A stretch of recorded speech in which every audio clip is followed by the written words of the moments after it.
Testing, testing. Ah, these are actually already working. Okay, my name is Antonia, and I would like to thank you all for, for coming here and for wanting to hear about the rights of LGBT people and women in Europe. And I will not talk too much because we have our dear guests and Marina as a moderator for that. So I'd just like to introduce them to you briefly. Moderator is Marina Škrabalo from Foundation Solidarna from Croatia. And next to her we have Karolina Vješkevic. Wow, good, great. From Lambda Warsaw and Abortion Dream Team. Feminist and activist from Poland. And also we have Florin Buhuceanu from ACEPT, Romania, and European Network on Religion and Belief. Great. And also we have Keenan Russell, who is UN officer and works at Transgender Europe. So I hope you will enjoy this discussion. Thank you all for coming here.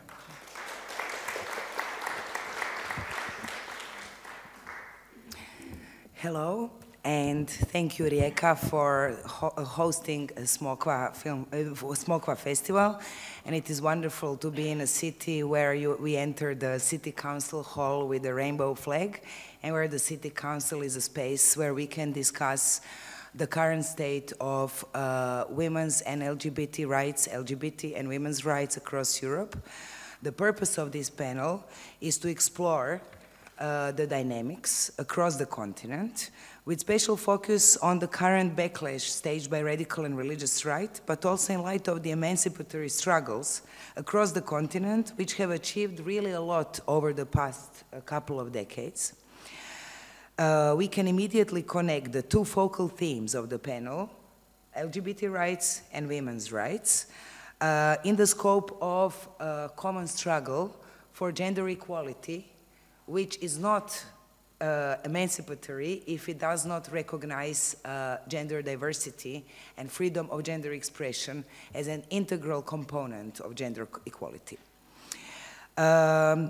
So it would be interesting, and this is a unique opportunity, to really look at the dynamics of activism and emancipatory struggles, the institutional achievements, in light of the backlash of which we are all very strongly and very even physically aware.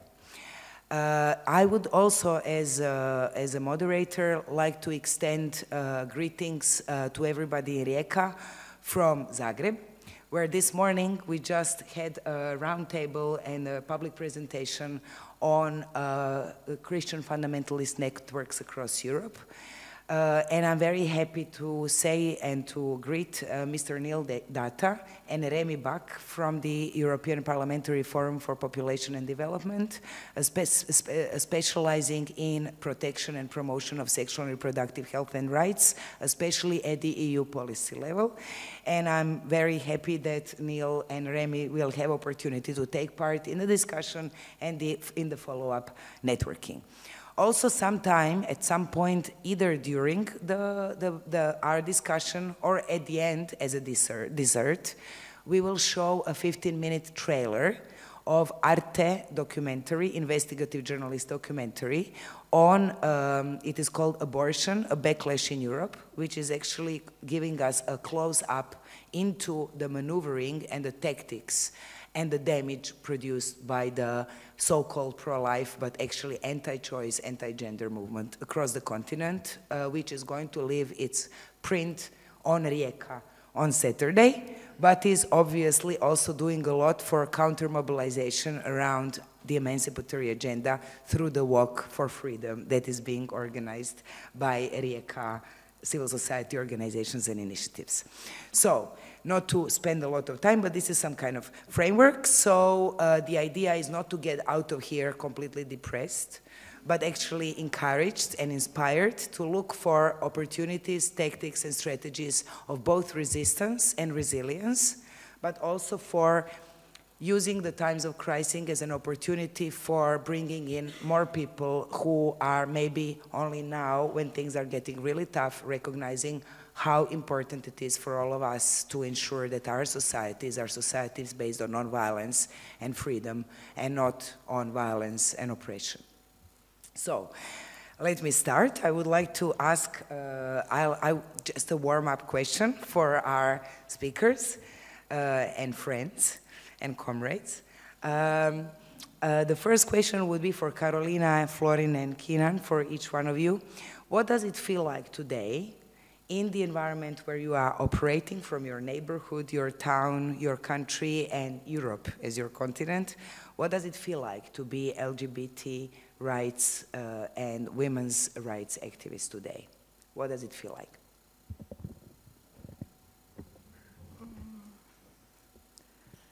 It's great, of course, and I love my activism, but it is quite frustrating because I feel like we've been pushed to the corner from which we just have to defend ourselves, and that fundamental things such as sexual and reproductive rights and things that are ours and that define us, that are so important in our lives, that we have to still fight for fundamental things, and that we've, in a way, as societies, we've been taught that these are problematic things, that these are, it's a matter of, in Poland, it's like politicians, they did a great job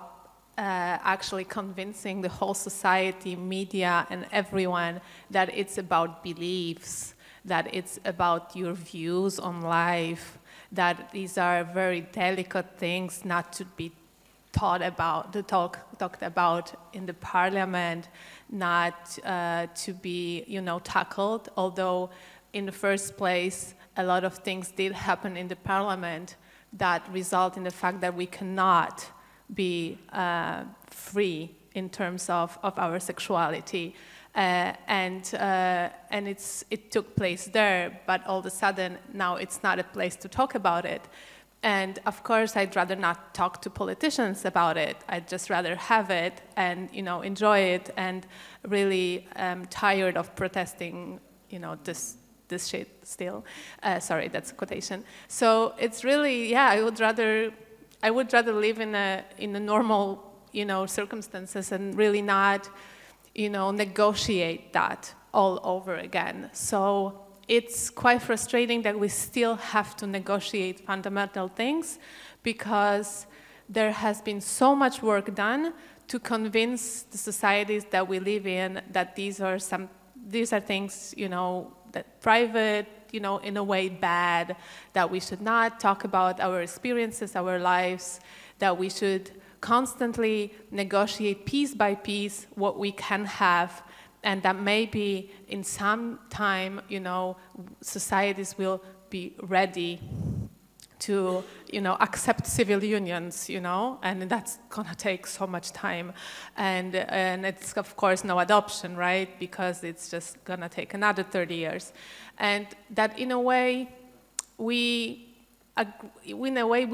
adjusted to that as activists as well, that we really try to take it step by step, that we are not, for instance, as pro-choice movement in Poland, we're like, oh my God, just let's have it, legal until 12th week, and then maybe something. And, and people like me who say, like, I don't want any abortion law at all, I just don't feel like it should be a law on abortion. I want Canada, it's like I want it to be treated as every other health service. So I don't want a separate law on that. And it's like, no, but easy, step by step, So we're even afraid of talking what we really want, that we want equality with like full range of rights, and we are forced to take it step by step. And when we are, ready to do that, when we are, empowered enough to say no, like at the end of the road, it's freedom of abortion and full equality, and I'm gonna say it out loud until we reach that, I'm not happy. You know, that even our own movements are shushing us and saying, no, no, no, let's start with contraception or whatever, you know, or let's start with civil unions, you know, like don't mention adoption or whatever. So I think that's frustrating, that in a way, we as movements also internalized that and accepted the fact, and we built our strategies on what we can do, because if we say too much, they're gonna say that we are not good, that we are, I don't know, rude feminists who just are out there screaming, you know. And even if we're nice, nobody's listening to us. So it's like, it's really, feminism is not hated because it's not nice, it's because it's dangerous. And, you know, we don't have to be nice and we should fight, but it's still, I think that we have this defense position, and that's what frustrates me in a way. So yeah, but I still love it. And I'm still gonna do this, promise.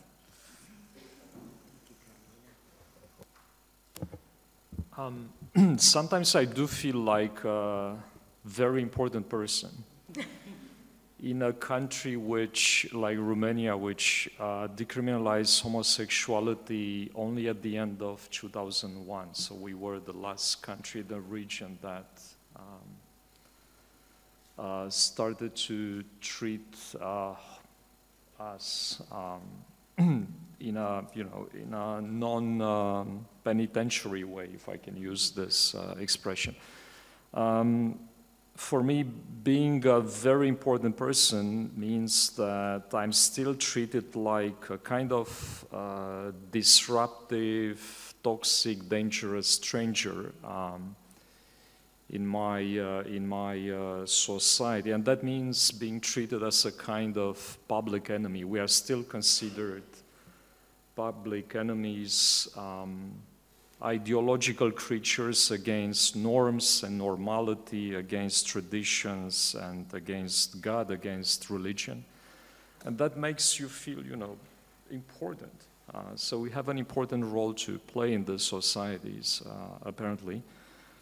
As a gay man and also as an LGBT activist, I feel that we just started our public activity, because for so long we were invisible. We were not being treated as, you know, ordinary citizens of the Romanian society. So it's the time of creating a kind of new identity for each of us and for all of us collectively. And this should be done, of course, in the most radical way. And speaking about radicalism, we are already treated as radical creatures. And I guess that we need to respond in the most radical way, simply because we have to smash down these types of stereotypes and prejudices which are part of our societal culture. On the other hand, I feel privileged that I can do this work, because it's really important work, not just for myself, but for the whole Romanian society. And I'm glad to be here. I want to say that simply because Croatia actually already offered us a lot. Marina traveled to Romania several months ago, last year, for a very important meeting, and I will tell you later about that meeting. And we realize that we are in that moment in our history in which we really have to be the radical guys of our societies. Otherwise, we have no chance of survival in a society that is changing in a negative way constantly. So I feel like the disruptive stranger, if I can reduce my speech, a VIP. Let's see, can we make this? I'm not sure. Yeah, we can. Okay, great. 2013, 2014, the Pope was quoted as saying that trans people are more dangerous than nuclear weapons to the world. And quite frankly, I love that. Because, I mean, yeah, we are.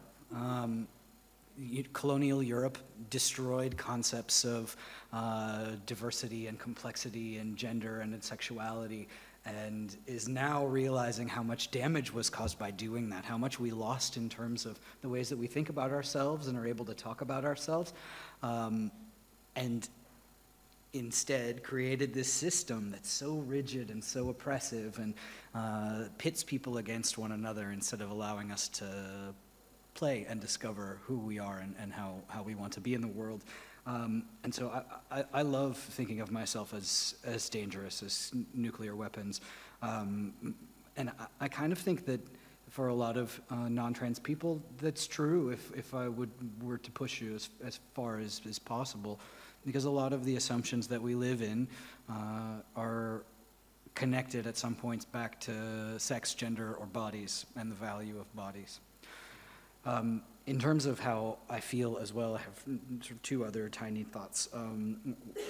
One of them is that for trans folks in particular, the maybe last 3 years worth of heavily increased media attention makes it so a lot of us spend a lot of time anxious because our bodies and our identities and the ways that we navigate our bodies are on display, and not only on display, but in fact open for public debate. And that's exhausting. And so organizations like mine are, in part, exist to deflect some of that away from individuals and onto an organization that can carry that level of scrutiny. But it's a tiring experience. It's tiring to have people stare. It's tiring to know that people are whispering about you, and it's tiring to know that as soon as you come out, everyone in the room is thinking about the most private parts of your body and your sex life and your relationships. It's exhausting. That said, that increased level of attention has also made it so that we, as a community, are communicating with each other more. And being forced to battle with complex disagreements among the community, with diversity and oppression within our community and the ways that we replicate systemic oppressions. And you see that in a small scale all across the world, all across Europe. And I find that really exciting, that we're sort of being dragged kicking and screaming into a more complicated understanding of privilege, of power dynamics, and that our movement, the trans movement, our goals are not goals that belong only to trans people. They're goals that belong to everyone, to be able to be seen before the law, to be able to access your general human rights. And we can't do analysis that's valuable unless we analyze ourselves as well. And I find that to be a really empowering moment to be in. So that we have positioned our speakers' experiences and even, as I said, physical experiences of living the battle in a very challenging context.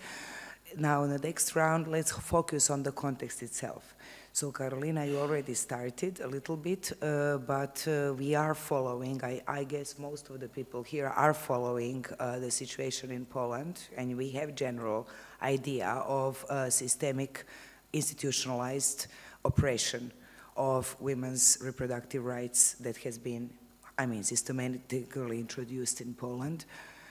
We also know less, we know less about what has been happening with the institutional regime of the treatment of LGBT rights.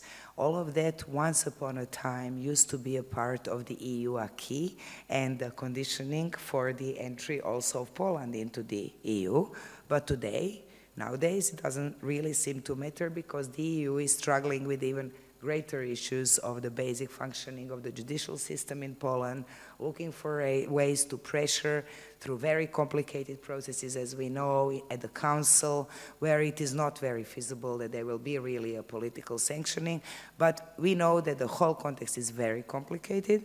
But what is the most important for all of us here is to learn from Carolina, what is the current dynamic of your resistance? And how is the resistance going? You have mentioned frustration, exhaustion, internalized, internalization of the normalization of the taboo and the oppression. Can you share with us what is the current situation, what is the dynamics of the resistance movement, a little bit about the alliances, because what we all know, there were huge protests in Poland. It could have been done by activists themselves, but it should have meant that many ordinary people have been brought in. So what's going on? How are the alliances holding on? How much time do you have? You have no 5 minutes. Just like that's challenging. Yeah, I've been an activist for a long time, and I feel like it seems like it's been, the past 2.5 years where everything just dropped, like it got worse. That's not true. It's been going on for 25 years. And it has never been any political party that took women's rights, LGBT rights, and all other important issues to be the most important ones. And it is because of that our government right now can do what they do, because nobody has prepared this country, my country, for actual resistance of that, because they are not really taking away anything. It's been taken away years ago. It has never been given, at some point also in terms of gender recognition. It has never been given. So there is not much to take from us. Of course, the institutional crisis, the judicial system, that's, more or less that was established and, strong in a way. But still, the previous party that was in force for 8 years, and, they were so focused on just being re-elected that they did nothing to prevent what's going on right now. They were so cocky in a way that they will always be in power, that they did nothing to prevent what's happening right now, because they had to lose at some point, and they lost because they were doing absolutely nothing. And what really is now frustrating is the fact that, a lot of people think that it's just so much worse now that we need them. I mean, we don't need them. They did nothing for us. They are responsible for the fact that we do not have Gender Recognition Act. They are responsible for the fact that there is absolutely no abortion access, and other things, that there are no laws to protect lives of LGBT people in terms of their private lives, but also to protect them from hate crime, and other forms of discrimination and violence, and they didn't do anything. So right now there are massive movements, and I know that they are so massive that they, finally, like, we got on the spot in a way. Now it's just so bad in Poland, but it had been like this before. And I remember years when we have draft laws very similar to what we're having right now, and it was 70 of us in front of the parliament. And it was because we as society felt so safe that it's not gonna go through, because it was Civil Platform who was in charge. Of course, the conservatives do not have majority, although Civil Platform is a conservative party. It's just, and all of a sudden when this new political party, after 8 years of not being in power, which frustrated them a lot, and they got a lot worse, you know, all of a sudden it's like, oh my God, they're gonna do this, now we have to, you know, resist. But in terms of abortion, these people who, you know, came massively to the streets, and I'm not really trying to say that black protests were nothing or something, but still these people are like, this is the first time that they even think about abortion, which is good at some point, you know, finally, you know, they woke up. They woke up because somebody told that they would go to jail for miscarriage, you know, and at some point that, you know, crazy people from Ordo Juris that are really spreading their, you know, thoughts around the region, they did us a favor in a way, you know. If they did that in a way that it's going to be just limitation of abortion on the ground of fetal malformation, they would have had that law already. But they went to the edge, totally crazy, and that's like, oh my God, we don't want to go to jail, you know? And so also it was good in a way that those people woke up, but bad in a way that they started to protect the law that we already have, which is totally, you know, it's a ban on abortion, and nobody understands this as such. Like, that's why, like, you know, it's another reason to love Croatia, because when I come here, you understand what ban on abortion is.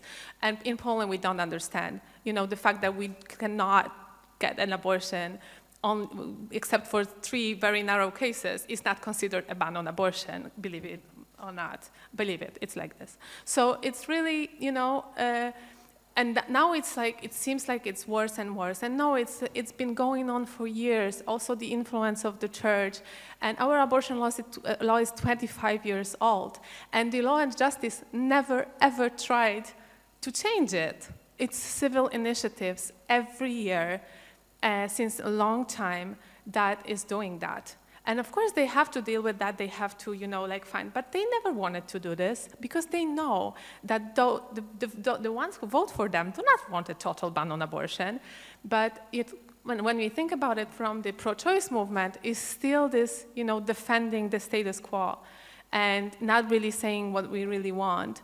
So, so that's, I would say that that's the context of the, I would say that it's a new movement that is growing, but it's full of stigmatization of abortion, and that's not going to change much. You know, when we think about abortion as something that is just the very last thing that one can do when everything fails, you know, and when you really cannot have a child, then maybe you can have an abortion, then, you know, I am just sick of that. So, you know, as you said, I'm this, you know, problematic radical person who goes on the cover of the magazine smiling and saying that abortion is okay.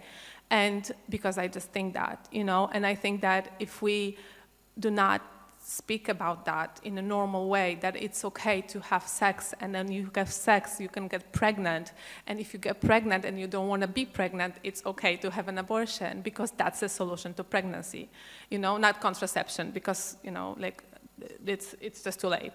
So, you know, and it's a common experience that 1 in 3 has had it, or will have it in their lifetime.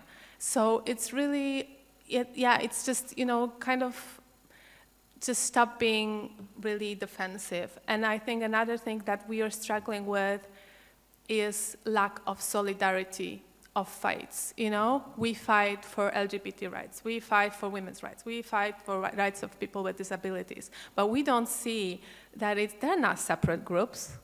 It's not that, you know, like, we are different people, and we have all these characteristics that, you know, that put us in a situation that we need support, that we need rights, that we need things, you know? And what is really interesting is that we are now having this protest of people who are taking care of adult people with disabilities that had to, you know, quit their jobs, and they are doing this on a daily basis, and they do not have anything. And they've been in the parliament for 30 days now. And do you know who is in front of the parliament to support that protest? Feminists, not pro-lifers, you know, as they call themselves. And they actually in media go and say like, oh, this is not, like, this cash that you want for life, you know, is not what we would give you. And of course, it's just, I think that's quite, you know, almost the end of the pro-life movement in Poland, because it's just really visible that what they care is the life until birth. You know, only only unborn children are taken into consideration, and it's really it's just pure hypocrisy especially when they're fighting for limitation of abortion on this ground, basically, or right now. So these are feminists who are out there, abortionists, myself, anti-fascists, who are out there and saying, we support you. We want you to finally speak for yourself, because that's the very first time when people with disabilities came to the streets claiming their needs, their rights. And we need to, there are LGBT movements as well that are supporting that, and we need that. We need to realize that the oppression that we are all facing comes from the same system, comes from the same mechanisms. That is connected with capitalism, that is connected with, distribution of powers, and that is also the fact that we are not together in that is somebody's work for years to pit us against each other, to make us believe that we have separate interests, which is not true. And for a long time, the feminist movement forgot that there are not only cis women who get pregnant, so it's really time to really, also reconsider our language, to start talking about people who can get pregnant and people who need abortion. And a big part of the not feminist, but women's movement in Poland is not ready for that. I remember when we had a problem when we had a trans man who was speaking on demonstration on abortion for the first time publicly saying, I have sex with men, I have uterus, I have ability to get pregnant, I need contraception, and I might need an abortion one day. We were hated for that. The women's movement, this big black protest movement, on internet was like, a gay with a uterus on a women's demonstration? Are you kidding me? And I'm like, no, you are kidding me. So it's really like the amount of homophobia and transphobia that was there, was really, so we do not see that as a common fight.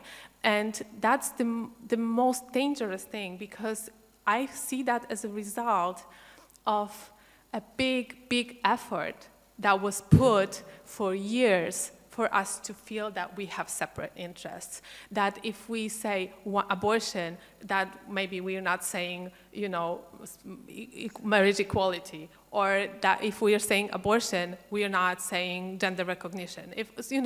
And it's really like not like this. But in a way, and of course there are like the movements of people with disabilities also do not maybe see that it's possible, that all those, crazy feminists who, go out there and shout about abortion are right now cooking us food so that we have something to eat when we are sitting there, that they're coming every day to support us and building all this. And it's just, weird, but it's not weird. It's just the way to go, to see that solidarity is the way to do that, and that we need to stay in solidarity. And it's, with very many different areas that seem to be separated from one another, and we had our separate fights.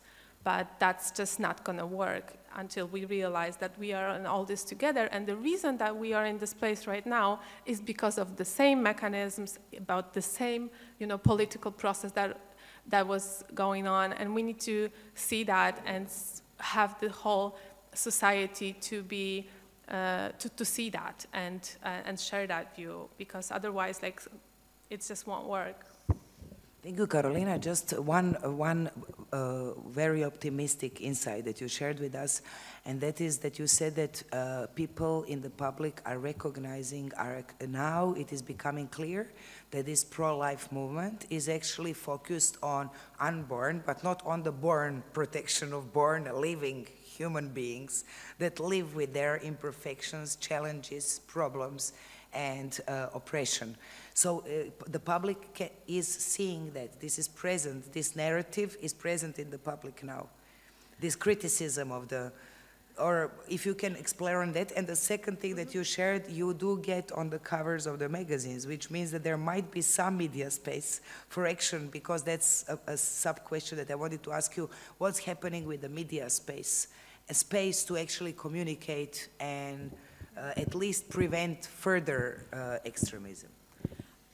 In terms of what society does realize and does not, it's hard for me to say, because I feel like I live in a bubble, you know, and outside this bubble is sometimes a word, like I face it sometimes and I realize how much of a bubble I live in when I talk to people who do not live in that bubble. And, you know, when I think that some things are obvious, like what sexual violence is, and now then I hear a story of my friend who is, you know, telling me a story of sexual violence, and she does not even realize that she had an experience of such, because she just thought that it was normal that this guy just wouldn't leave because he wanted to have sex, and she had to convince him for 2 hours that she wanted. And, you know, and she was so surprised that it's sexual violence what was done, even if he didn't touch her, you know. So I live in a bubble, so I really have a problem with like and I think that this analysis of, you know, of the currents in which, you know, anti-fascist, feminist, LGBT movement is joining together, you know, and realizing that we have a common agenda, and, you know, the fact that anti-choice is really right now just lost credibility by what's going on with people with disabilities, with what they say that they are not there in front of the parliament. Actually, they have this, you know, stupid van with pictures of a fetus saying that abortion kills, and they go, you know, like in this space. So it's really, they just, you know, I don't know, it's just lost their minds. But still, it's, I'm not really sure how much society is really ready to receive all this, because in a way, our politicians, you know, managed for years to convince us that all these things, especially connected with abortion and LGBT rights, is a matter of beliefs, of some, you know, certain views on life, that it's not, you know, about really fundamentals of our existence. It's just something that you have a view on. So even if there is a law to be discussed in the parliament, or for instance, like, you know, Istanbul Convention, and it's about gender, and it's called like, okay, but it's a delicate issue of something, you know, very like, so it's really, it's not really seen like that. So I think that our work is still for the society to see that it's just our everyday life, that it's not that some feminists here just are talking about some women out there who have abortions, or some couples out there who have children and are raising them in, you know, same-sex relationships, or there are some people out there who something, you know, that we need to realize that it's going on. And the society is, as we say, like, society is not an avocado. It won't get ripe at some point, you know. It's just somebody has to do this work. Somebody has to make it ready. It's not that they, you know, it's just, you know, okay, let's wait, let's put it next to a lemon and it will go faster or whatever. It's just like, really, really, you have to do things to make that society ready for things. Because, you know, it's like the support for LGBT rights or abortion rights is a lot wider than politicians, you know, force us to believe. And I forgot the second question, sorry. The media space. Okay, the media. Okay, so it was, yeah. So it just happened with the women's magazine that, you know, it was, because a lot, like, media are tired of talking about abortion, and because we are doing this in a different way, we're finally giving space for experience. We're talking that abortion is normal, it's a common experience, it's not a political declaration, it's not like, tell me if you had an abortion and I will tell you whether you go to church, who you vote for, and how much money you have, and, you know, what city you live in and what kind of work you have. It's just something that connects us, you know, despite all the other things in our lives. And we decided finally to give voices to people with abortion experience, and to talk about abortion, not to politicians, and not about morality, politics, and, you know, the status of a fetus, but experience that we share. And we do that, and so we are called. We just talk to people. We have a fan page. We have workshops. We just, you know, like, yeah, using all kinds of things to give that space. And we're talking about, like, we normalize abortion in the language, so we are not afraid to say that abortion is good, is a public good, and it's really, that we are thankful for the fact that it exists, because if it didn't exist, like, we could just have, we could just say that we have choice, but with abortion we would have nothing. So we do that, and we are problematic for a lot of people. And the fact that we do it also in very, like, we decided that abortion finally deserves some colors, some glitter, some, you know, positive atmosphere around it. After all these years that it was put in shadows, and, you know, all the pictures are always of a belly or a woman who just is working, you know, to another direction towards a, you know, window with rain outside and all these things. There's always has to be gray and black and sad and, you know, traumatic. So we decided to reverse that and to give space also for positive, empowering experience of abortion. And so we are doing that, and there was one journalist who decided to write about medical abortion with pills firstly, but then she talked to us and she realized that, oh my God, that's something new, so let's just make it an article also around you, about you. And at some point it got to the idea that, that we should be on the cover of that magazine. And she said, but it has to say abortion is okay, because I love it. It has to say that. And we're like, okay, let's make t-shirts. So it was a cover with three of us smiling. My smile was outrageous because I showed my teeth. And there were 3 t-shirts saying abortion is okay, and it was a pink background. We destroyed 20 years of feminism in Poland, and we almost destroyed democracy. That's how powerful that cover was. You know, the amount of craziness that, you know, flooded our media after that was just, in a way, funny. And now I'm laughing, but really, it was really frustrating. Of course, it was, you know, a lot of people were like, okay, I saw this, and I realized, I'm not sure what I think about it. But then I'm like, okay, is it about this cover, or is it about me that I have a problem with that? And a lot of people just realized that it's them, and not that cover, you know? We never apologized for the cover. And we would do this exactly the same because, you know, it's really, that's what we believe in. And as we said, it's not like this society will not get ready until somebody does that job. Also, being ready to get all the criticism. But we got a lot of criticism from the pro-choice movement that we destroyed feminism, that we destroyed the black protest. Yeah, because it's like, because, you know, in 3 days what happened was that, you know, like the okay thing, you know, like okay, you know, like I think everybody understands what okay is. So in Poland, people don't understand what okay is anymore. 3 days it took. That okay from being just okay, you know, ended up on Saturday being the adventure of your life. Like the best thing that can happen to you, you know? And we're like, oh my God. No, sorry, I don't believe in God. Oh, whatever. So it was like really, it was really, we like at some point I was surprised, but then I'm like, oh my God, no, God, sorry.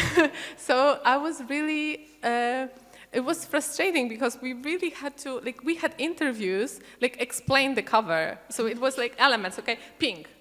Then I'm like, why pink is bad, you know? It's really also reclaiming pink, you know? Because it's like we are against also this patriarchal, you know, thing that that sees, you know, all these, you know, stupid girls with pink and all these great boys with blue and, you know, all this. Like the pink is pink. Come on, the pink is queer as well. And it's like whatever. It's like it's pink. It's gonna be pink. It's not gonna be, you know. A lot of people say, but maybe gray. But I think it was like yellow. It was, you know, blue. Whatever. It was just too bright. And, you know, the fact that we were smiling, that it's disrespectful, that it's not showing solidarity. And, you know, we are the only ones who are showing solidarity. We have these billboards, you know, in Poland that saying that, you know, 1 in 3 of us have had an abortion. You're not alone. And we received messages from those who were traveling to Slovakia. It's like, oh wow, I would have given everything to see that when I was going to get my abortion. I love you for that, because that's exactly what we want to do. And and we were smiling because we love our activism. And it's not that it's always sad, and that when you say abortion you cannot smile. And they were also like, why is it abortion really something for a T-shirt? And I'm like, why veganism is, why anti-fascism is, like you have a lot of statements on your T-shirts, and why abortion cannot be one of them is, beyond me. So yeah, so we have friendly media. Thank you. Florin, maybe you could share now with us the current dynamics with the referendum in the perspective or the long-awaited referendum, the homophobic referendum to change the constitution in Romania, introduced the heteronormative definition not only of marriage, if I understand, but also of family life. Can you please share with us what is happening? There are all these delays. It's a little bit confusing, but at the same time, as we know from reports, from ILGA's reports, from your reports, that attacks on LGBT community have intensified, and there have been some public attacks also on cultural events related to LGBT movies and so on. Can you explain to us the dynamics? But again, here, because this is an activist roundtable, we are mostly interested in your resistance strategies and alliance building, because as we hear, solidarity is not only a matter of ethical choice, it is a matter of survival and resistance. Let me start by explaining a little bit what this referendum is about. It started in November 2015 when a bunch of brains decided to get the church support to collect millions of signatures, actually around 3 million signatures, to push for a citizens' initiative that has as the main aim a constitutional amendment. So basically, our opposition managed to get 3 million signatures from regular citizens to reshape the current human rights architecture that's guaranteed in Constitution. Basically, they want to translate from Romanian into Romanian what spouses means. An article that's about the family definition. So what they are trying to do is to come up with a family definition that is extremely restrictive. And in their views, family, it does exist one type of family, and that type of family should be based on the marriage between a man and a woman. In the current text, the marriage is between spouses. So we, technically speaking, will spend several million of dollars, probably around 20 millions, for this act of translation from Romanian into Romanian. That's how this,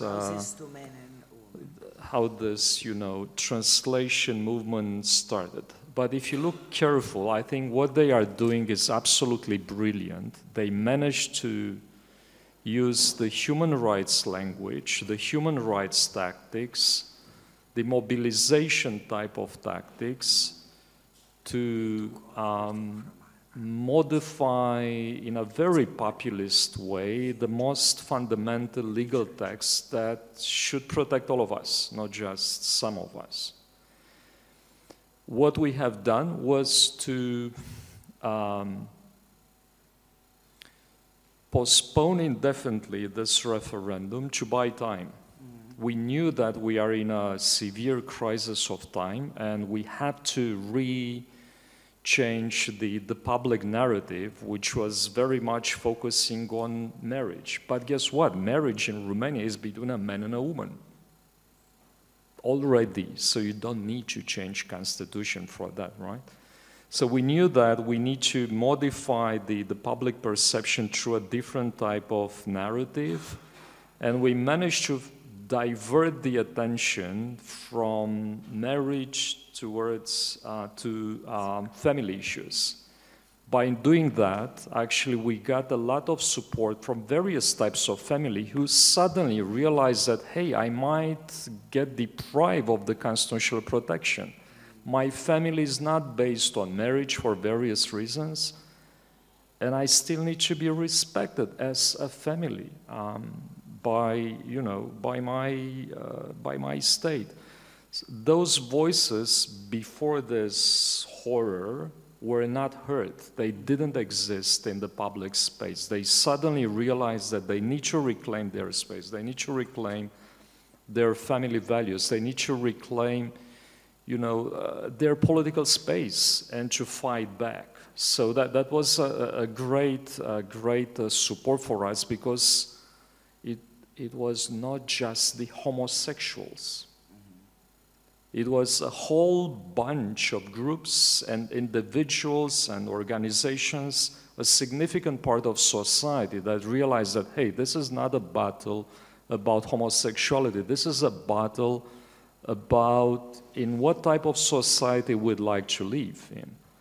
It's a battle on longer term, and they somehow managed to realize that LGBTI issues were intentionally picked up at this stage because they're not popular, to put it mildly. But we know that once we started using this type of initiatives, so-called citizens initiatives, these guys will continue to touch other very sensitive issues, such as access to abortion, in a country in which more than 10,000 lives, 10,000 of women died under Ceausescu regime. Because of the ban against abortion. Because of unsafe abortions. It's a battle for blocking any attempt to have sex education in the public school. It's a battle for taking away any type of gender recognition for our trans folks. So we knew that it's a larger battle. We somehow managed to activate this type of groups and to shift the attention from marriage to family issues, which I will say it's a success, because the politicians started to get a little bit depressed. What's that? Who on earth are these organizations that are getting popularity? How come they managed to get 3 million signatures while we were voted with more or less the same number of votes? So the politicians realized that if we'll continue like that, we'll open up the Pandora box. And that was another layer of dialogue with politicians. Hey, be aware, what are you doing? We know that this is a serious initiative. We know that you cannot postpone indefinitely, but you have your own role to play into this battle. And the family definition is essential for all of us, and you will be accountable for this type of change. We started also a larger platform called Respect, and Marina, who is here, actually was one of our advisors at that very initial stage. We realized that we need a different type of civic platform to resist to the illiberal trends that just started in our country. We know that it's a long battle, and we created probably the largest civic platform, going way beyond our circles of comfort. And it's an intentional, it's an intentional work to be done. It's not easy to manage coalitions in a country like Romania. All of us are VIPs, so it's difficult to negotiate sometimes among ourselves. Plus, we intentionally get out of the capital, try to reach smaller cities, try to reach universities, try to bring the youth on on our cause. This is something we never done at this scale, and it's good that you were there at that moment of reflection, because that moment of reflection in June 2017 was the moment in which even the political parties started to pay attention to what's going on with these types of initiatives. In the same time, we took a strategic litigation case. It's called Coman case, Adrian Coman and Clay Hamilton case, to push the limits of the Romanian legislation in terms of family rights. So it's basically two guys, a Romanian and American guy, who were married, legally married in Brussels, and out of the blue, they asked for the residence right in Bucharest, in Romania, as a family, of course, because they are married. And the General Inspectorate for Immigration said, no, I mean, you are nice guys, but in our eyes, you are not married, you are not a family, so your family rights are stopped at the Romanian border. You cannot be considered here a family. That was the beginning of a very interesting, actually, legal case, which reached the level of the Constitutional Court, who basically addressed the right questions to the European Court of Justice in Luxembourg. Basically, our Constitutional Court asked the European Court of Justice about how are we supposed to interpret the freedom of movement into the Romanian context, taking into account this family and their rights. Because we are traveling within European Union, not just as individuals, but also as families. And I think very soon, at the beginning of June, we'll have a great decision,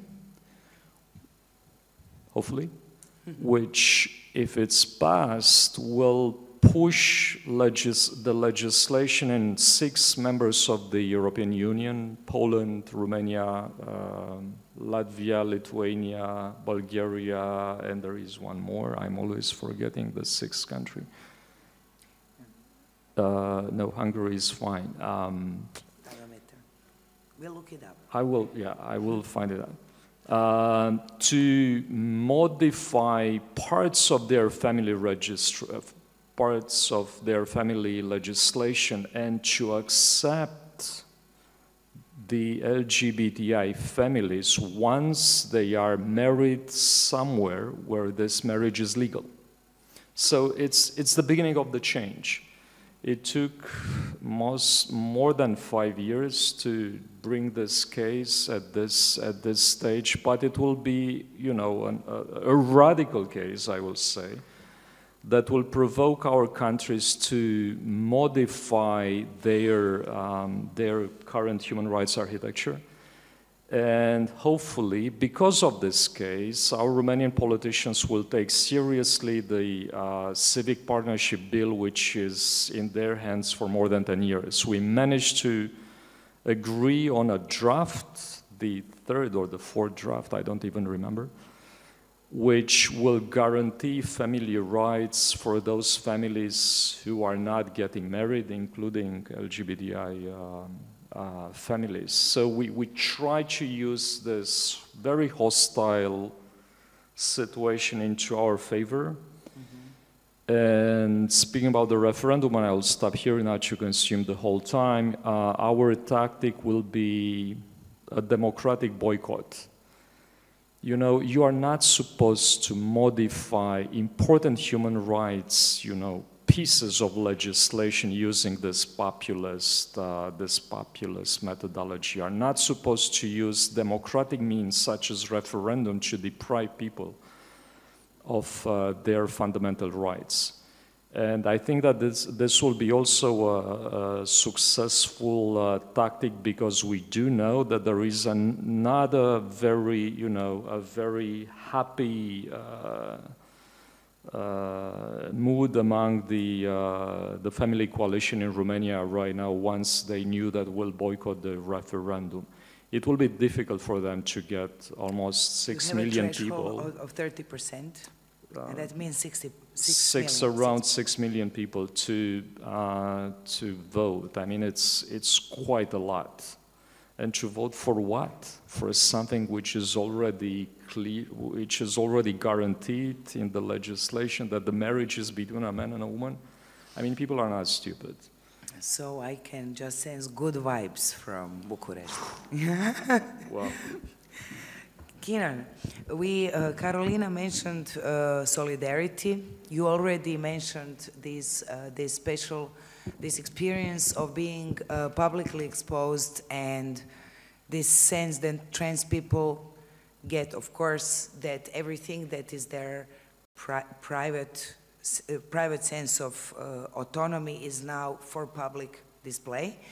This has a lot to do with the enhanced debates, and is very strong, as we know, all from Croatia, because we just went through the horror of Istanbul Convention campaign, where trans people were directly scapegoated in Croatia, to the point where they have been accused for bringing down the whole of Croatian society, the lifestyle, the future, the demographics, everything, everything's like total Armageddon of the country, which is already completely wasted, okay? But what I wanted to ask you is if you can share with us, because you have an insight into the dynamics and challenges of trans movement across the continent, what are the challenges, and especially how are these vicious attacks harming or on the other hand, enabling the solidarity within the movement, the movements, across the movements? It's a really interesting time in Europe and globally about trans rights, and all of this sort of comes back again to exposure. But there are more than 20 countries in the Council of Europe that are doing some sort of modification on their legal gender recognition law right now.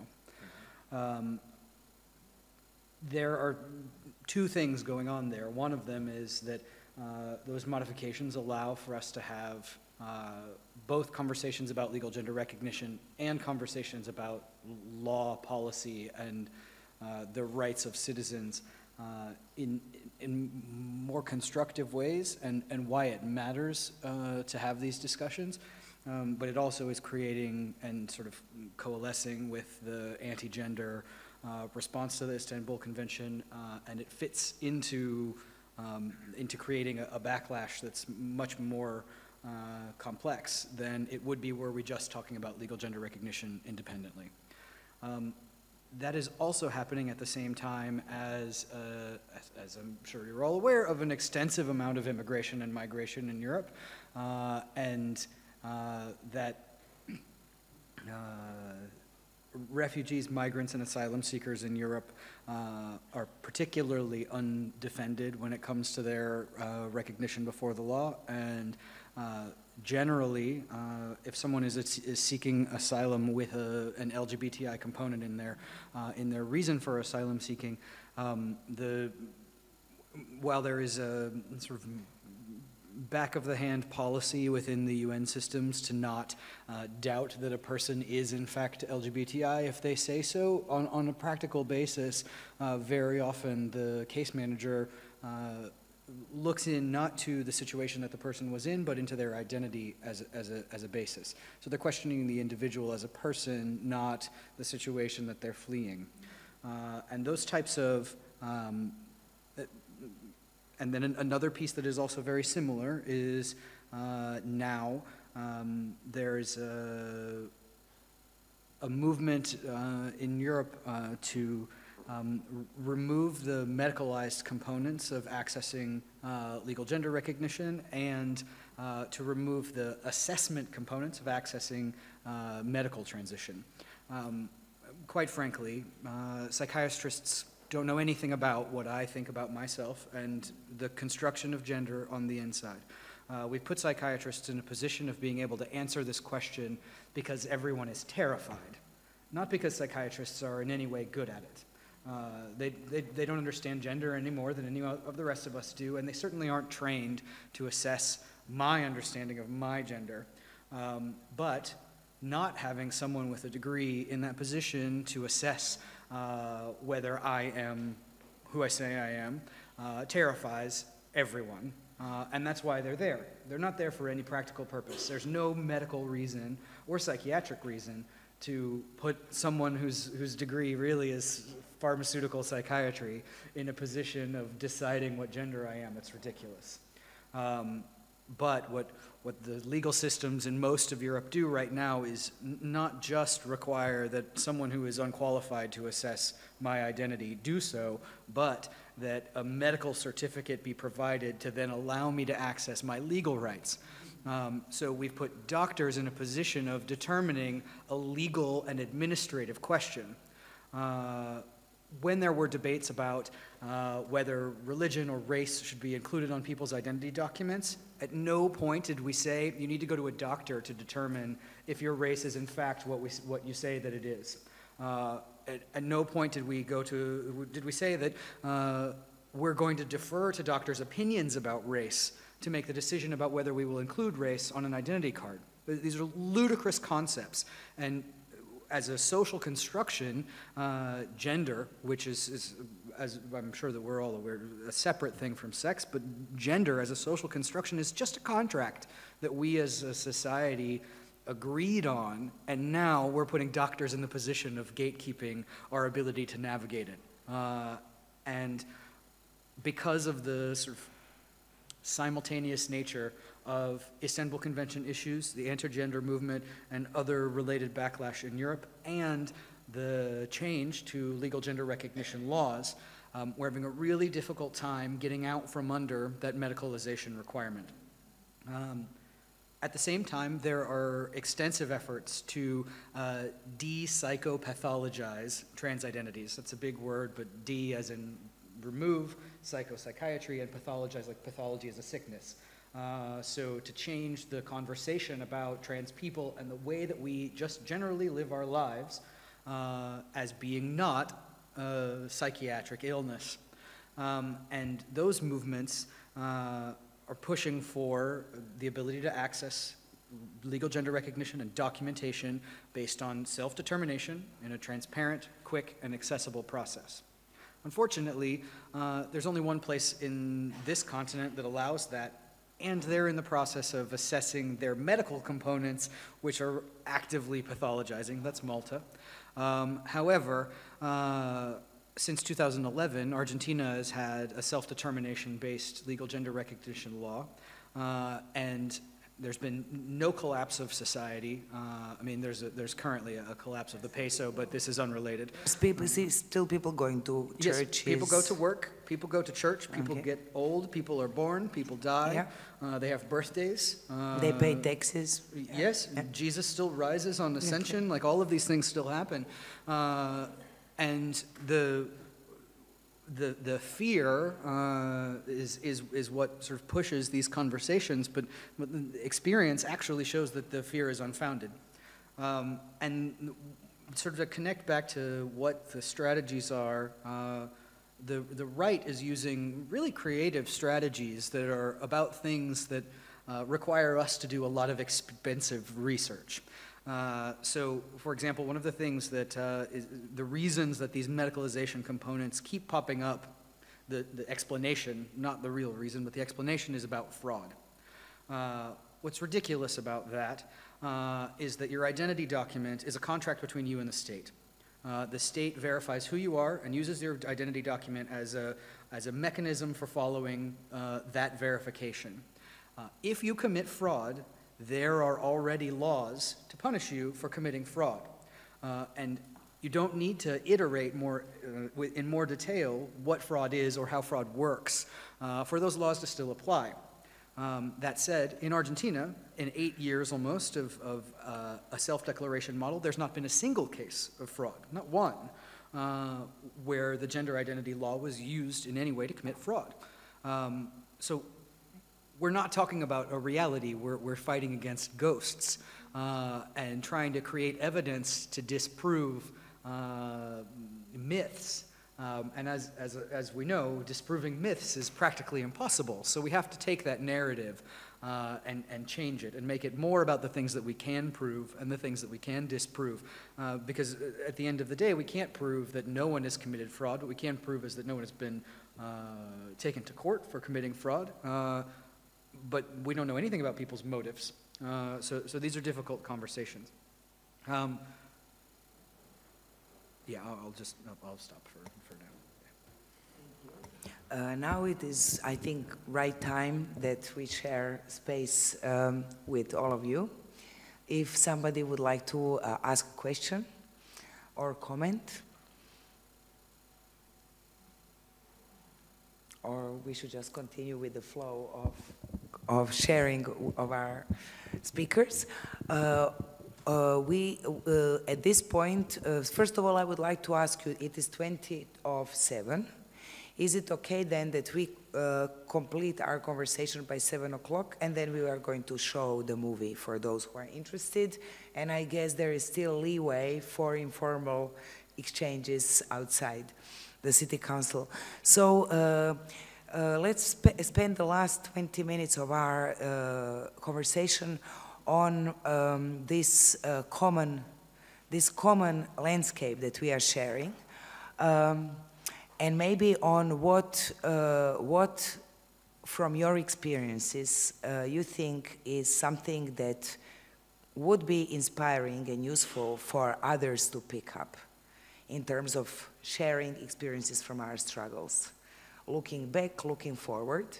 And also the important thing is, it seems that we really are in a unique, we have a unique opportunity today. Today is the International Day Against Homophobia and Transphobia.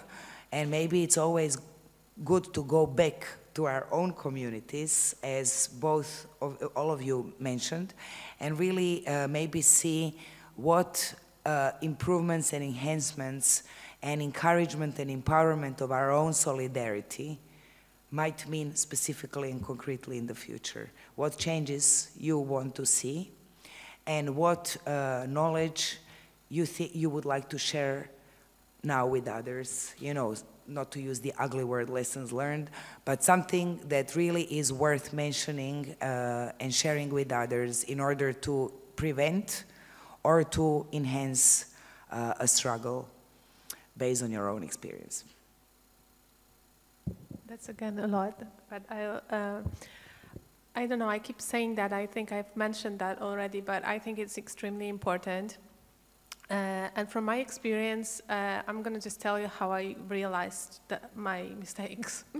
And I think that it's just too much focus on this, and that maybe we should change that. Because at some point I realized that talking about different things that I fight for, I use the defensive language of what I don't want, right? Of what I don't want to be taught that I want.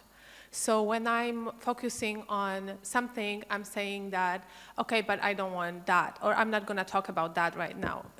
For instance, it's all these statements, in terms of abortion, it's all these statements that, yeah, of course we want abortions to be as rare as possible. And of course we want wide access to contraception, and abortion being the last thing you resort to. And yes, it's about choice. We're not pro-abortion, we're pro-choice. It's not that I want to have an abortion, you know, or I wish anyone to have an abortion, but let's make it acceptable, and things like this. In terms of LGBT, it's like, you know, when you have one thing on the agenda and you're asked like, but what with adoption? No, it's not let's talk about hate crime now. It's not like, let's not have this conversation on adoption or marriage equality. It's not about safety. It's about protecting people from violence. So let's talk about hate crime, and, you know, that we don't want to. And we are saying all these things, of course, sometimes because somebody's asking these questions, like media or politicians or, you know, those we negotiate with. But sometimes we're just answering those questions because we have them so deep in our head, that because we don't want to be accused of the ones that actually want marriage equality and with adoption, that actually want freedom of abortion. We don't want to be seen as those. And we are sending these messages through an empty channel, because on that other side of this channel, there's absolutely nobody who listens to us. Nobody cares. Politicians don't care. Journalists don't care. You know, nobody cares. But here, so we're using that channel and we're thinking that somebody's listening to us. And here, we have a bunch of people who don't want to hear that.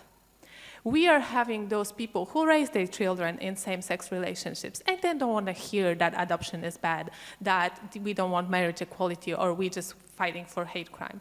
There are people who have abortion experience or who have helped others with having an abortion, and they don't want to hear that there should be less abortions or that you should do anything possible not to get pregnant, because if you don't, then you're irresponsible and you should not have access to anything.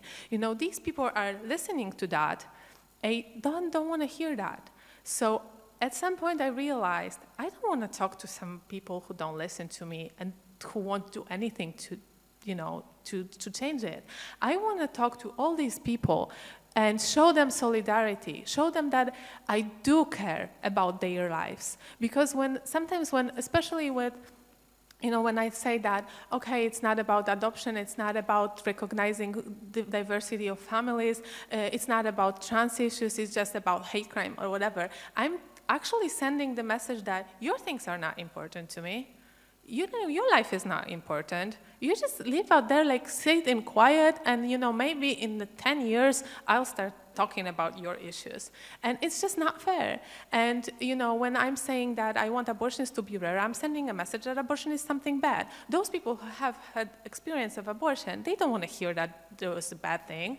They don't want to be, you know, like, condemned for that. They don't want to hear that they should have used contraception or whatever, or that abortion is always a hard decision or whatever, you know. So we realized at some point with my colleagues that I'm doing my activism with, that we don't want to talk to these people that don't listen to us, that we want to show solidarity, and we want to show that it is important and that it is crucial that we actually say what we really want, and that that we are not representing anyone, you know. At some point, it's like, you know, especially this high feminist movement, you know, like sitting on panels and saying things on behalf of other people, you know, who are out there somewhere, I don't know, victims of violence who cannot be here standing for themselves, as if it wasn't that, you know, there are people who experience violence among you know, audience at such panels, because why wouldn't they be, you know? So it's like, it's a common experience, like we have it. So it's really, you know, like talking from this, okay, we are just talking about some issues, some people, and, you know, and let's just negotiate with politicians, that it should be representation, that we should talk about our experiences, that we should not represent, you know, the issues that we have people to speak for themselves about. So I think that normalization of experiences, of language, you know, and that's, you know, visibility in this way, that we are talking about things that are common, that are not some political, you know, religious concepts, you know, that we have, you know, academic panels about, and, you know, political debates about, that these are our lives, that it's just something that we have every day. And we live in this society as, you know, people who have different issues, who have different characteristics, and because of that are treated badly. And, you know, that we are out there talking about reality, what's going on, that these are not just concepts, you know, that we just have theoretical discussions about. And what I think is that there is a lot of stigmatization, you know, in different groups, and also self-stigmatization, self-stigma. And we have to bust that, you know, like start talking about things in a normal way without shame, because of course, we all know where it came from, that, you know, somebody took a lot of effort to put that in that shame, that we are ashamed of things, that we cannot go out there and talk about our experiences because we were taught to be ashamed. And that busting this stigmatization that we have inside of us, it will also help with stigma in society. But stigma is, around different things, is one of the worst enemies, I think. So, you know, we need to realize that, that this was put on us, and not because we're doing something wrong, but because somebody wants everybody to think that things are wrong. And pro-lifers, they don't want to limit abortions. They want everyone to think that abortion is bad. That's their goal. They don't want to save lives. They don't want anything like that. They want everyone to think that it's bad. It's the same with gender. It's the same with, you know, so it's like they just, you know, make this evil atmosphere around things because that's what makes them strong. And, you know, so this agenda is also false, but we should not let that happen and, you know, be in a way empowered by who we are, because there's absolutely nothing to be ashamed of. This, you know, no matter what kind of experience, you know, collected with different issues that we are having and different characteristics that we're having, we are, you know, just, it's us, it's our lives, and it's important, and it's not a, you know, political issue, but it's just real life. And I think it's just time to realize that we should, you know, like give space for that to be out there, visible and, you know, like proudly exposed in a way, and shameless, of course. Thank you, Carolina. And then we'll make another round about solidarity. Thank you. So, normalization and destigmatization and empowerment and going back to ourselves and looking where we have internalized this shame and sense that we are evil if we live our lives in line with our human rights. Florin, what would you like to share with us? You have already shared a lot, but something that you believe it makes sense that we remember from your struggles, mistakes, and VIP adventures.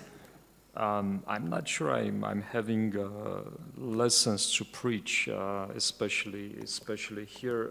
What or I something know for that you sure, learned yourself. Yeah, what I know for sure is that solidarity doesn't come in a natural way. I will say it's an outcome more than a process. And it's a goal which we should mobilize all of us in itself, because the other path is the path of religious fanaticism and politically liberal, politically liberalism. So I will say that in many ways, solidarity, it's a kind of moral obligation and a political obligation for all of us. And it's part of our duty to reinvent ourselves all the time, looking also to what the religious right is doing. Simply because I think they are few steps ahead of us, and not being defensive, but in the same time staying focused on what they are doing is not a bad choice. And it's tactically important. We have to know what the others are preparing, because we know that they will affect our lives sooner or later. And it's good to be preventive, I'm not sure if preemptive, not preemptive words, but preemptive tactics. Finally, I think what's important for me at this stage is to create a space in which our diverse identity can be negotiated, even among ourselves. And I'll give you one example. Even within the LGBT community, we have difficulties to digest tea. Of course, I'm generalizing this reality, but it's part of the naked truth. It's there, even within our community. So we are still having steps to do, even in our small circles, which means that sometimes it's rather difficult to explain our issues to a larger audience. And this is our rapid goal, I will say, to negotiate a table of urgent issues which need to be solved now. And when I'm saying now, it's not about today or tomorrow, it's about this decade, because we are losing precious times. It's not about creating hierarchies between rights. It's not about creating false tensions between groups. It's about creating tactics that work in our society. Because some things which might work in Germany will definitely not work in Romania and might be difficult to be organized in Croatia or in Poland. We really have to pay attention to the local specificities. And I think that's why we need to reinvent ourselves constantly. I think we are doing a good job doing that and looking to what's on the table in this period of the time in various countries. It's not so bad. It's not so bad. The speed is not great. Our tactics are sometimes debatable, but actually we are more stronger than ever. Let me say that this is especially for our colleague Carolina, who might feel depressed from time to time. And I do know this feeling. It's the natural reaction to what's going on in our societies, in our environments is tough. That's why we need to recreate, to reinvent ourselves and to reinvent what solidarity means for all of us. That's a constant type of work. And I think we are getting better in creating alliances and networks of solidarity in the last, let's say, 2-3 years. So I'm rather optimistic, even against reality sometimes. Just to be clear, I don't feel depressed. I feel frustrated sometimes, but I feel very strong and unstoppable, and it's really...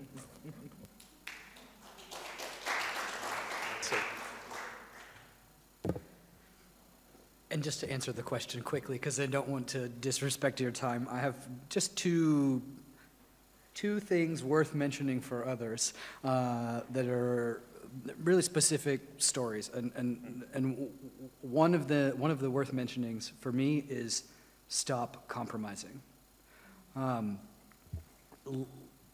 In the beginning of this year, the Portuguese legislature passed a law that should have given self-declaration access to people 16 and up in Portugal to being able to change legal gender recognition documents. Last week, the president of Portugal vetoed that law, sending it back to the legislature, saying that the reason he has a problem with it is that 16-year-olds should not be able to access self-declaration. They need a medical supervision. And the response among trans activists in Portugal is no. We the way that the system works in Portugal is the president can send it back to the legislature, they can make an amendment, and then the president has a second chance, or the legislature can decide not to amend it and send it again, in which case the president is not allowed to veto it by constitution. While it would be very easy to say, okay, we will take that compromise, some sort of medical intervention for 16 to 18-year-olds. Once you turn 18, then access to self-determination. However, the activists are standing strong at this moment, saying we want the bill as it was written or no bill at all. And I think that type of an unwillingness to compromise is something that we need to relearn in our movements. Compromise doesn't gain ground for us. It more actively excludes those of us at the margins. And that's not what progress looks like. The other story I want to tell is about really a European point of view, which is there is a much bigger world than Europe. And the thing worth mentioning is learn from activists and legislatures in the global South. The best Supreme Court decisions in the world about trans issues are outside of Europe. They are in Pakistan, India, Bangladesh, Nepal. They are in, as of day before yesterday, in Costa Rica. There's an extraordinary decision in Costa Rica's Supreme Tribunal on Monday or Tuesday. Amazing. One of the best decisions in the history of legal gender recognition. Learn from the global South. The best laws in the world are in Nepal and Argentina. Learn from the Global South. We seem to think that we're at the forefront of these movements as Global North, as Europe, and we're not. We're just the biggest voice in a room dominated by white voices and white faces. And we have a lot that we can learn by learning to speak other languages that are not European languages, and by paying attention to what's going on in activist movements and in legislatures in the Global South. Thank you all. So some of the key words are: let us de-Europeanize, let us globalize, let us destigmatize first ourselves and then the society. Let us normalize our right to our rights. And let us solidarize all over again, and let us understand that solidarity is the safest and the longest running strategy, not only for survival, but for transformation of our societies. Thank you all. And maybe let us thank with a clap to our speakers.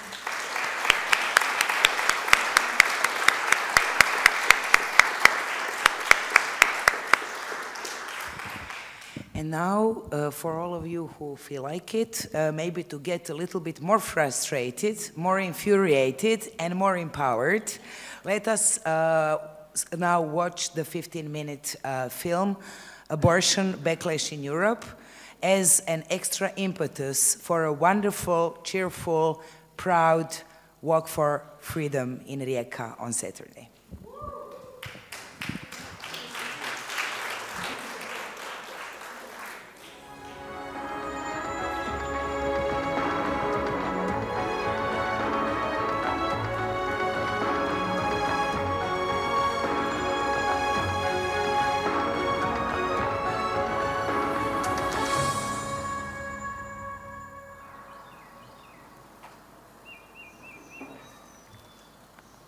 I'm the mother of Valentina Miluzzo, a wonderful young lady who'd always dreamed of being a mother.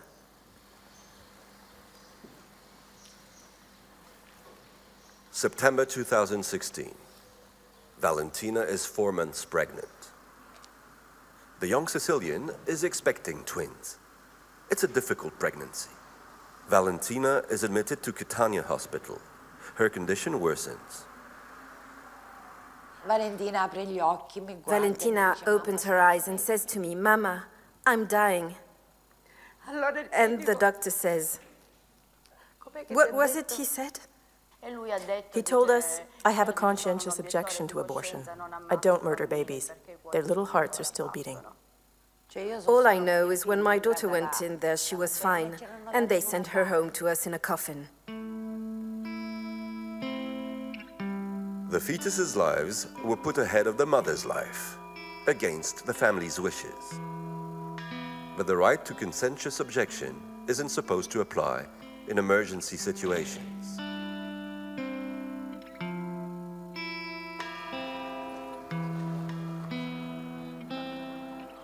In Italy, 2 out of 3 gynecologists are opposed to abortion. A situation with links to the Catholic Church, whose stance has not budged an inch. Every human life is a unique part of humanity's heritage. That's why eliminating this being, this human life, is a crime against humanity. Ladies and gentlemen, are you ready to shout out your love for life? All across Europe, a new generation of Catholics is stepping forward, promoting its uncompromising values with modern communication tools. In France, they march with catchy slogans and wield information like weapons online. There are real risks of sterility and depression after an abortion. In Spain, they twisted Prime Minister Mariano Rajoy's arm. That was back in 2014. Enormous rallies put heavy pressure on the conservative ruling party. A bill limiting abortion rights was brought before the parliament. Pro-abortion activists had to take to the streets themselves to get Rajoy to back down.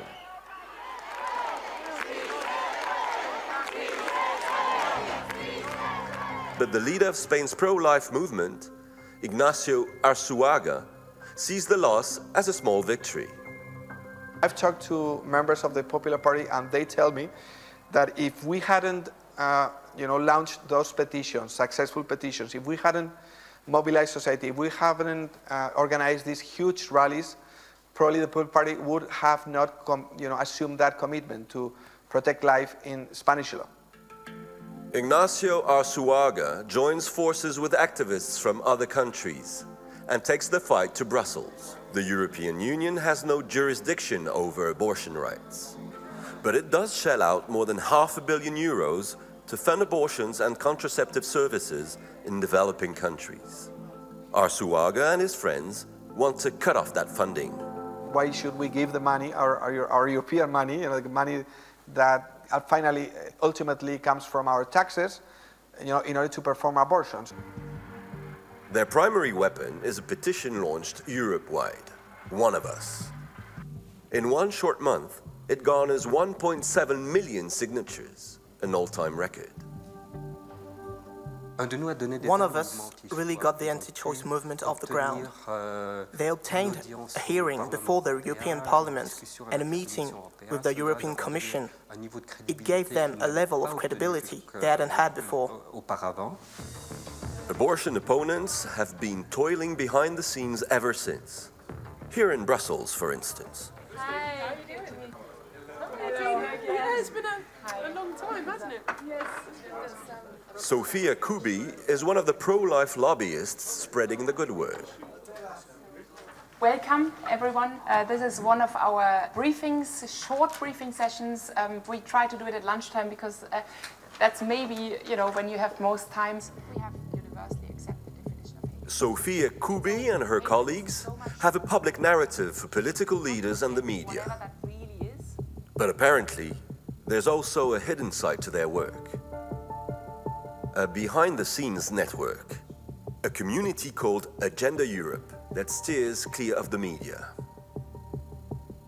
The organizers of these secret meetings include a familiar name, Sofia Kubi. What was the purpose of keeping the Agenda Europe meeting secret? It's no secret that we have meetings and work together. But it's written right on the documents not to talk about it. It says right on the operating documents not to talk to journalists, not to talk about the event in public, not to say people are meeting. It's written right on the documents. Well, it's no secret that people are working together. But there has to be a way for us, and this goes for everybody else too, whether it's the European Union or whoever, to meet outside the public arena. Agenda Europe prefers to do its string pulling from the shadows, especially as its underlying goals could stir up a scandal. This document sets out the program for Agenda Europe and for the homophobic anti-choice movement in Europe. The acceptance of divorce, contraceptive practices, abortion, homosexuality, surrogate motherhood, etc. has implications not only for those directly involved, but for society at large. What results therefrom is a process of decivilization, the moral decline of a society. We see how they say we've only got 10 to 20 years before Western civilization crumbles under the perverse ideology that seeks to extend human rights. Sofia Kubi is the head of the European Bureau of ADF International. Its parent organization is on the other side of the Atlantic, the Alliance Defending Freedom. Between 2013 and 2015, ADF tripled its funding for Europe, which jumped from 800,000 to nearly 2.5 million euros. The pro-life community is going strong in America, with the support of the Vice President himself, Mike Pence. Life is winning again in America. The movements are there, and I think what we see with the Trump presidency is that these marginal groups are now mainstream. Seeing that they're making investments in Europe, I think that's a cause for great concern and a reason to pay close attention and to be responsive. There is another multinational power broker at work here. Live from Washington, D.C., Jay Sekulow Live. The American Center for Law and Justice. Its chief counsel hosts a daily radio program and a weekly TV show. Jay Sekulow. So the House of Representatives passed by one vote the American Health Care Act. In it is the very clear defunding of groups like Planned Parenthood. Very happy that this was a win. We fought very hard for this. You fought very hard with us. This is a good win. Jay Sekulow is also Donald Trump's lawyer. And he too has invested heavily in Europe, shilling out 4 million euros between 2013 and 2015. His spokesman in Brussels is a Frenchman named Gregor Papin, who is also the legal representative for the One of Us petition. We demand that an ethics clause be included in European regulations that explicitly excludes any activity that involves the destruction of human life from European funding. One of Us, a pro-life success story with a whiff of American influence to it. The international pro-life movement has another capital, a rather surprising one at that, Moscow. Russian oligarchs are helping fund the cause. Men like Konstantin Malofeev. This vocal Putin supporter is on Europe's visa blacklist for purportedly financing separatist militias in Ukraine. Malofeev started his own television channel, Tsargrad, an ultra-conservative media outlet that gained fame for its openly anti-gay programming. Hello. We get accused often of not liking the United States and being aggressive toward homosexuals, but that's not true. In California, they recently proposed making it easier for Russian perverts to get visas. The Tsargrad channel team supports this initiative. What's more, we're ready to pay for a one-way ticket for every single person who's seriously ready to emigrate and can show us a medical certificate that confirms their homosexuality or any other form of perversion. Konstantin Malofeev also finances maternity homes like this one. They take in pregnant women in distress after convincing them not to have an abortion. But the oligarch has his sights on Europe as well. Do you finance some pro-life movements in Europe? No, I finance pro-life movement in Russia. We've heard some documents showing that you were financing some movements like Citizen Go. From me? Yeah. Konstantin Malofeev? Yeah. Personally? Yeah. I'm not sure. No? You better show me the document. You want? I have the document. Yeah, please show. I have a letter here from him asking you the money. It's No, probably they asked. We didn't sign this, as I know, because I'm not this director of my foundation. But as I know, we didn't finance this. This is one of those documents. A letter signed by Spanish activist Ignacio Arzuaga on behalf of his advocacy group Citizen Go. In it, he asks Malofeev for a grant, 100,000 euros. There are some documents showing that you asked for some money from Konstantin Malofeev for 100,000 euros. That's correct. We didn't receive €1 from Konstantin Malofeev. In his letter, the Spaniard lays out a closely detailed agreement for the Russian donor. In return for his 100,000 euros contribution, Citizen Go promises to reserve a seat on its board of trustees for a representative of Konstantin Malofeev's foundation. A few months later, a certain Alexei Komov, Mr. Malofeev's right-hand man, has joined Citizen Go's board. It would seem the contract was indeed fulfilled. This is information that has been stolen, that you shouldn't be publishing, because at the end of the day, it's private information. But I can ask you the question if it's true. Yes, you can ask me the question, but you cannot mention the information that was leaked by the people that stole that information. That's. But again, we received. I can tell you many times, but we received €0 from Konstantin Malofeev. In the anti-abortion universe, there is a network within the networks, a coalition that brings together all the key actors.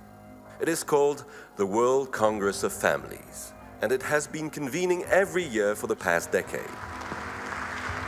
It's my pleasure as well to welcome you here to the 11th World Congress of Families in the beautiful city of Budapest.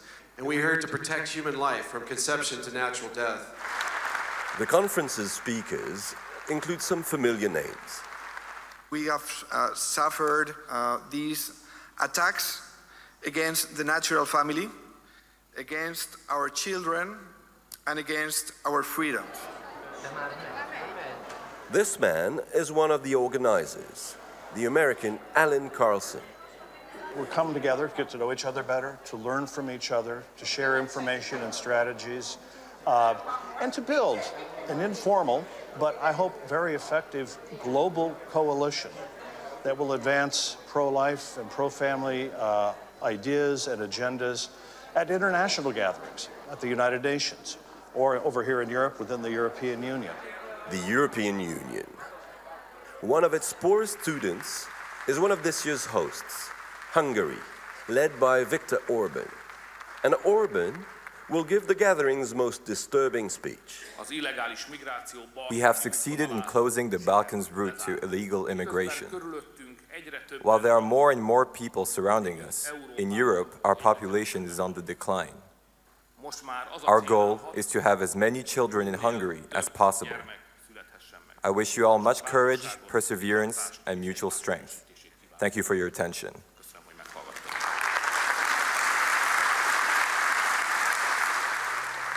This model is taking shape before our very eyes.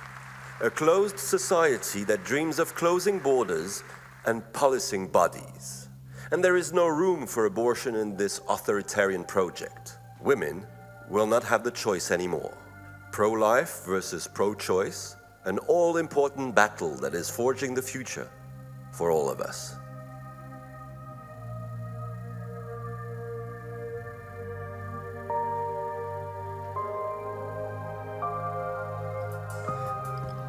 I hope you enjoyed the film. And since Neil is here with us, who is one of the, also as you could see, resources for this really important documentary, which is going to be, no, I can speak in Croatian actually. No, I'll speak in English. That is going to be shown in Mali Lošinj tonight, in Split tonight, in Zagreb tomorrow, which is another action that we are planning before Walk for Life. Maybe if you have just 2 minutes, as a post-festum, like the shortest Q&A in history, maybe just to ask Neil, if you could share with us, what is your greatest hope, since you are deeply involved in following the darkness of backlash, what is your hope for Europe and the world where homophobia and transphobia will be seen as those states of mind which require assistance, but not freedom of gender and freedom of inequality. So what do you hope for today in Europe? Yeah.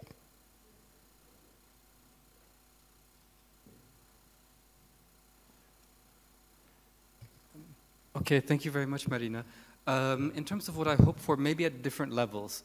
One thing is with this film, I hope that European societies will wake up about what this essentially a hate movement is all about. And I'd just like to echo the words that Carolina raised earlier. The anti-abortion movement, the actors behind it are identical, more or less, to the homophobic movement. In the end, from their world perspective, we're all talking about some form of illegal sex. It doesn't matter who's doing it, but it's not between a man and a woman with the purpose of procreation, so it's equally illegal no matter what. It's the same thing, and we need to find a way of addressing human rights in a more cohesive way. Secondly, another hope I have is that these actors try to pass themselves off as nice little Christians, often the victims of progressive advances. We can see here, you just saw Ignacio Arzuaga, the Spanish guy. he's more bothered by the fact that documents are shown in public. He's not at all bothered to be associated with a Russian oligarch who funds separatist rebels in eastern Ukraine. That tells you quite a bit about their moral center. So I hope we wake up to, one, what is our common agenda, and how this movement also doesn't mind flirting with anti-democratic movements. And so that, and finally, just a third point, and that we understand that basically what we're fighting for and the resistance that we're meeting right now is because we are making gains, okay? The homophobic initiatives in Eastern Europe, in large part, they are a reaction to the advance of equal marriage in Western Europe and in other countries. And so we are making gains. It's frustratingly slow, particularly if one is personally concerned by some of these drawbacks. But in the end, the anti-choice are having a bad week.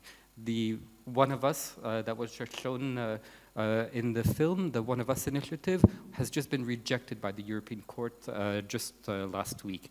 One of the protagonists who's involved in a number of these things is under investigation for fraud. They're having a bad time right now, and we're making headway. So that's what we should be mindful of. Okay, thank you very much.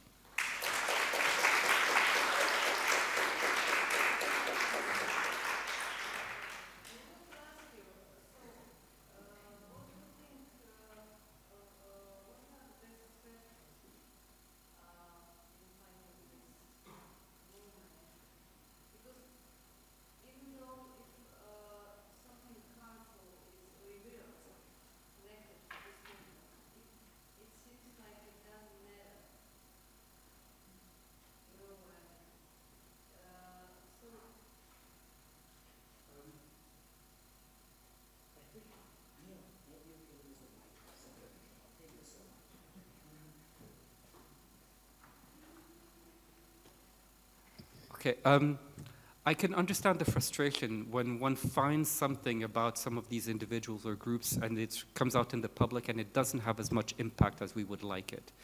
I don't know if I would agree it doesn't matter. The steady stream of the accumulation of all of these things does matter. And we need to see this not as we can make one big win at one point, but it's slow incremental progress that we're making. We've made slow incremental progress in most of the human rights that we're talking about. It will be a similar process also to chip away at their credibility. And this credibility that they have now, it has taken them 5 to 10 years to build, and we can see it falling apart and being chipped away much more quickly than the time it took for them to build it up. But there's some strategies that we're perhaps lacking. We haven't developed at European level yet, across borders, methods of exchanging information. So that, for example, you know your people here in Croatia, I may know these people in Brussels, but we don't know each other's, and they're speaking to each other. And so sometimes your bad people are speaking to very bad people in others, but it's just a foreign name that you don't know. So we need to be able to develop this cross-border exchange of information. One thing that I found is that no matter with a number of these anti-choice, anti-human rights protagonists, no matter how far the more you scratch beneath the surface, the more they are connected with rather frightening elements in society, elements of society that we thought had been gone from European countries many decades ago, but the descendants are still there, and there is a continuum of interrelationships between anti-human rights in sexuality and reproduction with far-right extremist neo-fascist groups and populist groups. And also groups and countries, even states, that have different geopolitical interests than the European Union and many countries here, different non-democratic states. The more we are able to interconnect all of these, the more we can make the case. We're only at the beginning, so it's frustratingly slow, but we are making headway.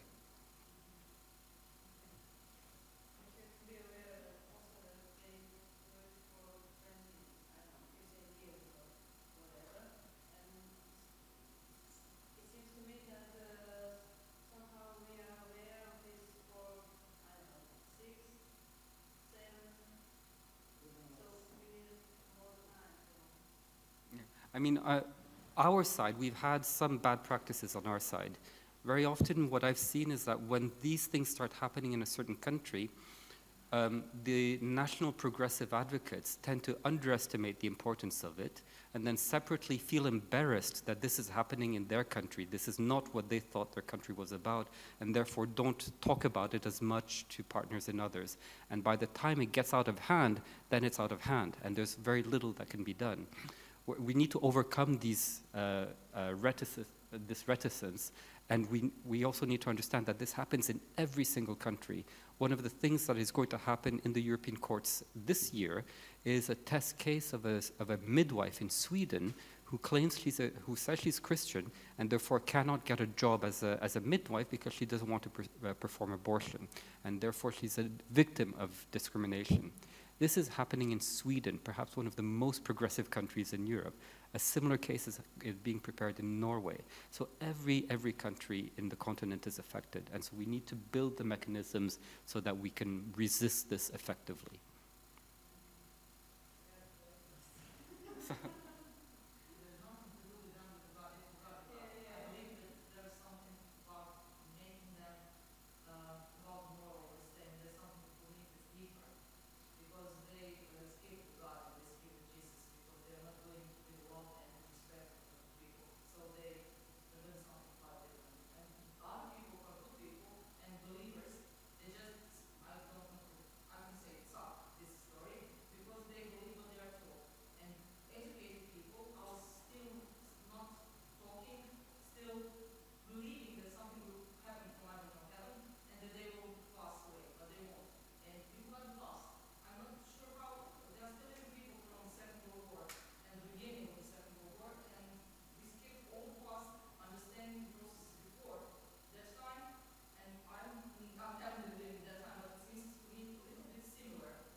I mean, I think what you've just mentioned is very important. I mean, one thing, in fact, one thing that we're witnessing with this is a steady radicalization of Christianity, where the most radical elements within different Christian faiths, and in Agenda Europe, the network that was raised there, it's mainly Catholic. The Catholics are organizing this.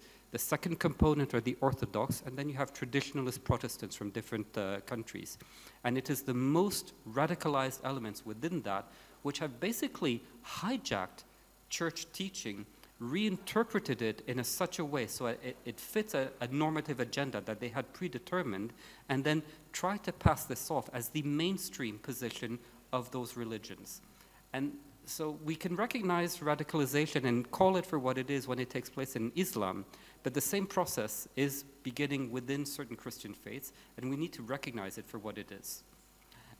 In this, I think Florian is a better advocate or spokesperson than I am, but in this case, there needs to be reaching out and involvement of faith-based communities so that there's also different voices that are expressed about the mainstream religions, if only also to show that there's a diversity of view, and always has been. There has never been a monolithic view on these issues, even within the Catholic Church. The idea that marriage between a man and a woman has existed for 2,000 years is a 20th century invention.